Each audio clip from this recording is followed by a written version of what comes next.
good people?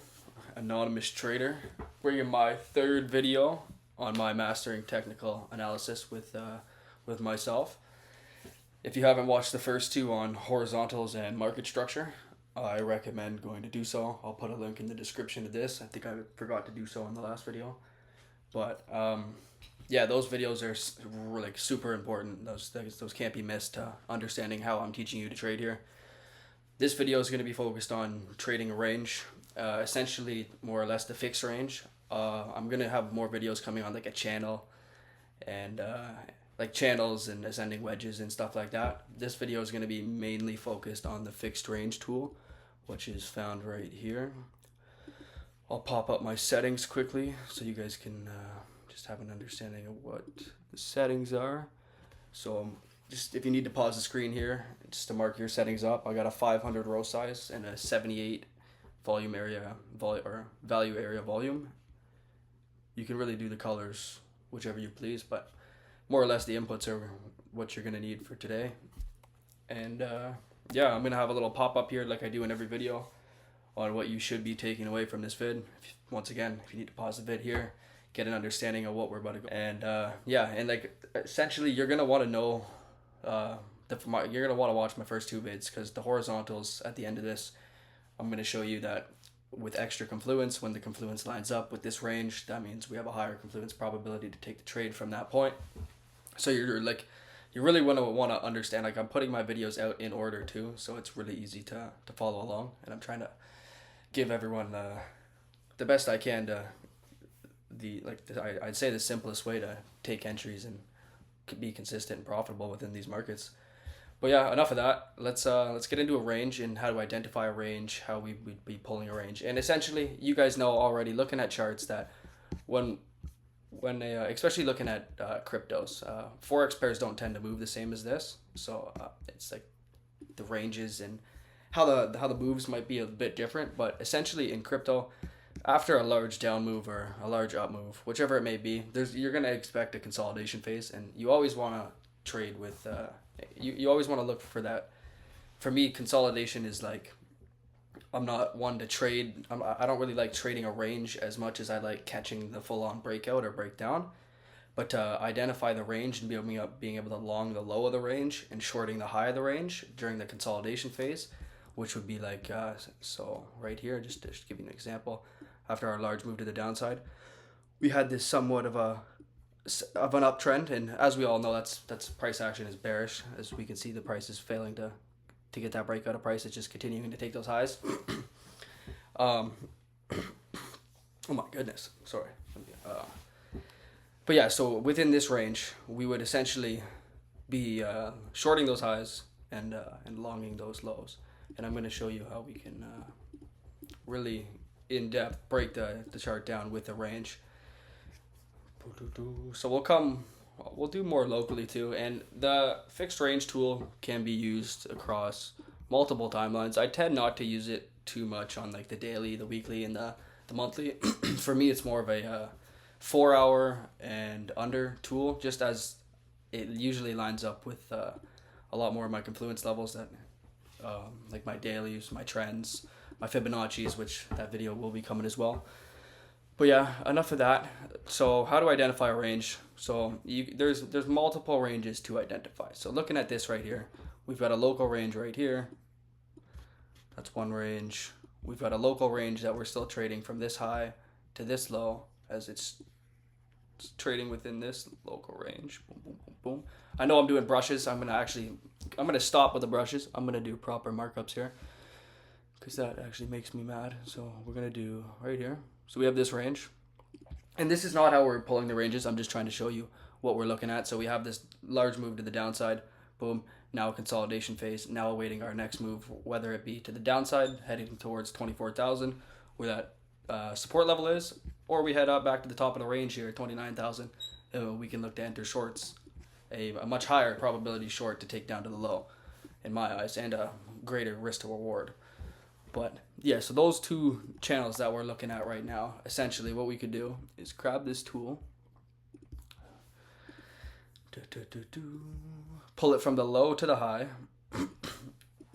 Now, essentially what it does is give you a volume area low a volume area, or a volume area high, sorry, a volume area low, and a point of control. When you pull this, your colors might be different. I've switched my colors up. But, so looking at this now, the volume area high acts as a short and it's a short only zone. No, when you're coming into the top of the range, regardless of if there's gonna be a breakout, you need to identify that breakout. But like I'm telling you, 8 times out of the 10, if you're shorting highs and you're long and lows, you're gonna be way more consistent within the market, and you're gonna see way more profit. So remember that the volume area high is shorts, the volume area low is longs, and the point of control is take profits. Not always have to full close. I take profits as in partials. You can do a 25%, a 50% close. But essentially within this range, now you can see that we could have identified this range literally from this low, from this first high, now giving us this local range to trade. We could have taken lows from this long, or from this low, taken it to the high of the range, boom, now shorted the high of the range, taking it back down to the low. And it did lose the low here, so now what you'd be looking for in you wouldn't be shorting this low, because we know it's at a low, we know that it's at a new low on the chart. Why would we short this? So it reclaimed back inside the range. Boom, what did it do? Consolidate, then head up for one more tap. Not obviously to the dollar. Could have taken a profit on that though. And or you let it come back down. Your stop loss is still below this low. Boom, came back up, TP'd the high one more time. Could have shorted that high. Back into position here. And like that's without having any extra confluence. Like obviously we had some more confluence in there. We had a daily level that lined up beautifully with that fixed range right here. There was a level right here. Then we had a trend line also that was beautiful like this. Like so there you want more confluence to line up with your ranges. That's what gives your range like I'd say real confluence, is when there's something else is lining up with it. So now that we're looking at this, if you guys should all have and I'm trying to show you more local now. I'm not really trying to show you shit that's already happened in the past, but I will go over the one scenario quick. So this right here, this is a setup I want you to just take note of. And this happens vice versa to the downside and up. When you see a large down move and or up move like this, all right, you know damn well that it can come right back up just as quick as it came down. And it can go right back down just as quick as it came up. So if you were to see one of the downside as well too, I'll try and find an example in a sec. But essentially, so we had this low put in. Now, if you're shorting this low, you're beyond crazy. Obviously, if you don't have to be completely bullish, as in it's at a very exponential low. But what we'd be looking for here with this pattern and what played out, and actually what I traded, is you can identify when we get this first breakdown, all right, got that first low, came back up, put in a little bit of a, what you could call resistance level, then put in a new low, and then put in this resistance level. At this point, you can kind of tell that there's some serious resistance here, and that's where the majority of the resistance from this breakdown is. And you can see that once it gets back into acceptance here, there's no volume. So like, if it can come down that quick, it can go back up that quick. So this is a simple break of structure play that you could have been longing from the lows, shorting from the highs, obviously taking profits at the point of control. And then boom, what happens if you were to long these lows? You essentially got that break of structure, and then boom, you got a 20% move to the upside. But that's previous price action, that's at a low. So let's try and show you more what's going on now. So I'm going to show you with the levels here. So you should have the levels. Okay. Boom, boom, boom. As you can see, the daily is not as lined up with the volume area high anymore, as we've updated the daily. The daily was here, perfect in confluence with the volume area high, but now there's a new daily. Actually, this daily actually hasn't even been put in yet, so that shouldn't even be marked. That's just me being ahead of the game. I'm going to keep that one there just till tonight. So tonight at 8 p.m. is when I'll change that candle. But for now, what we have, so now we have this local range, and now we're going to identify a larger range. And we're going to see how this looks from here. So now we're pulling from this high, from the high of the chart, to this new low that we have now put in. And the new low that's identified hasn't been broken yet. So this low is good. And then looking at this, it lines up perfectly with everything. So essentially what we're looking at this now is not that you can't short the low of this breakout. It's just a lot less of a probability of you getting that actual down from here. But if the market's the market's pushing with bearish like some bearish price action, there's nothing that'll it won't not go. But essentially, what you would, from a trader's perspective and a much higher probability perspective, you would want to be short from these highs, as we're short from the volume area high, and you'd want to be longing these lows. As there's no long to be given right now for on this entry, there was longs to be given right here, and these longs were the longs that you want to catch the breakout into this price. You don't want to be trying to chase the high right here and catch the breakout. You know what I mean? You want to be comfortably long from these lows, short from these highs, so you can either catch the breakdown in price or you catch the break up in price.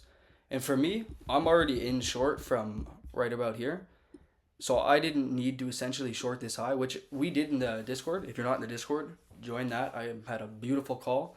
I would just a stunning call actually. I can go over and show you this right now.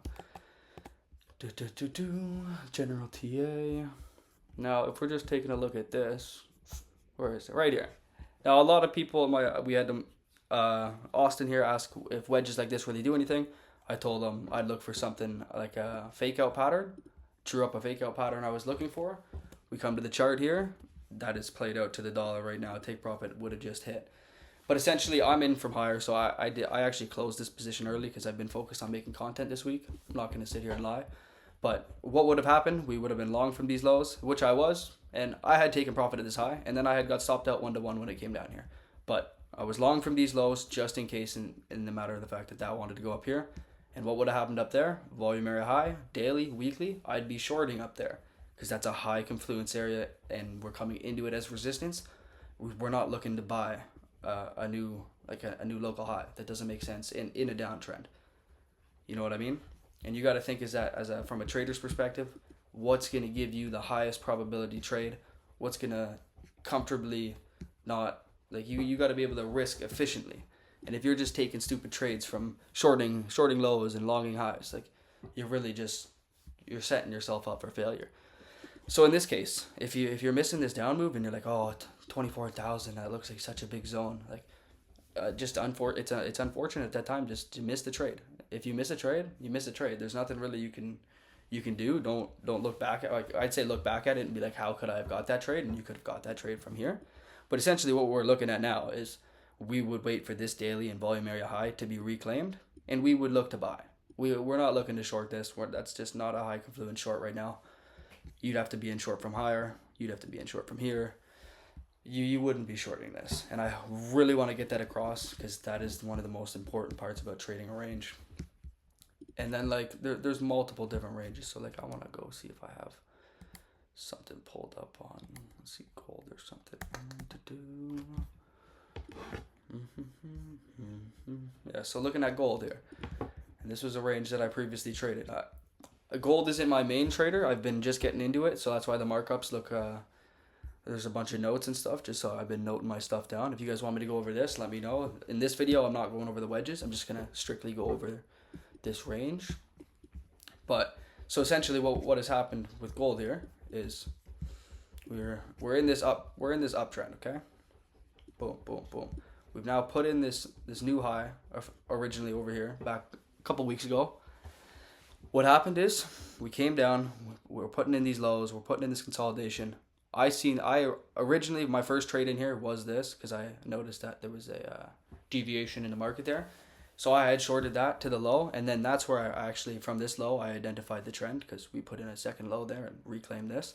So then I pulled the fixed range. Because like you're not always gonna identify the range right away. You can, but sometimes it doesn't happen. So like you can see, I didn't take trades within the first couple lows here. It took me a bit of trades, and I didn't even trade the whole range, but there was multiple trades to be taken here. So now what would have happened here?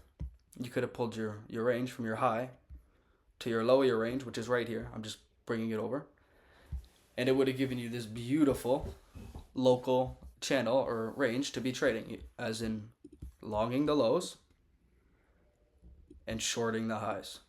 And as you can see here, with your probability of, and you're longing these lows with the for me, You could be looking just for it to play a range, but I'm logging these lows essentially to catch the breakout, okay? To catch this trade here. I'm shorting these highs to catch the down move, okay? I'm not really looking to play the range, as I like getting that full move. So that's why I would have held. And honestly, I didn't even catch the breakout here. I had missed it. Like, there's some trades you miss. But yeah, that's what I got for fixed ranges there. Now I'm going to go over the naked point of control and how to identify that and what that is. So naked point of control. Obviously, I have confluence here, so I'm just gonna actually take away the whole chart, make it blank, just to give you guys an idea on what's going on. So essentially what the naked point of control is, this is a level, like just like the daily, the weekly, and the monthlies. You can go to your horizontal right here, go to my templates. As you can see, I have the volume area. Yeah, I used to mark the volume area high, volume area lows, so I didn't have to have the range on the chart, but now I just keep the range. But the naked point of control is a little bit more important. So say you're in, I'm going to just use this as an example. Although we do have confluence here, I'm just going to show you just what we would be looking for. So I'm going to go like a lower time frame. So say we're sitting looking at a chart like this, okay? We've got levels to the low. I'm just putting these out here just to give an example. Okay, so we have levels to the low. We have this range identified. Boom, boom, boom. But we have no confluence to the high. So there's nothing up here. We have no dailies, we have no weeklies, we have no monthlies. And this is usually going to happen on more of a local time frame. So let me actually go to the local time frame, naked point of control. So now how do we identify price targets to the upside from here when there's nothing? What you would have to do then is now go identify one of the previous trending ranges, whether it be, okay, it's a bad example here because there's actually not a fucking, we have confluence. I'm going to go find an example where there wasn't. I know there was one just a couple days ago. I think it was SPX actually. Oh, TP hit on that. That's beautiful. Let me see. So essentially, okay. So coming into this high, okay? I'm just trying to give you an example here, so what we can look at. So after this channel was put in this little local range, and then we had that initial down move, say we had no confluence up there. There was no levels. It was just an open chart like this. What we would then come and do is take this from this high to this high, or this low to this high, identifying this little local range. Plop that, okay, well, it's a little bit bigger. Plop that in there, and this red line would be your naked point of control, okay? And this, what would this would act as is another level of confluence, a level of support or resistance, or whichever way the trend is. And as you can see here, it played just beautifully, and that's from identifying the naked point of control from the previous range. And I really want you to understand this, because these are important levels to know, and to incorporate the naked point of control with with everything else and all your other confluence. It's unbeatable. This trading style is unbeatable. It's really nice to learn how to trade like this, and the dailies, the weeklies, and the monthlies are gonna act the same as this naked point of control. But yeah, if you guys have any questions, make sure you ask. This video is definitely a little bit more technical, so if I miss something, you just gotta let me know. I will get a video or get an update or something out to you that will help you down the line here. But yeah, I hope everyone has a good day, and yeah, peace.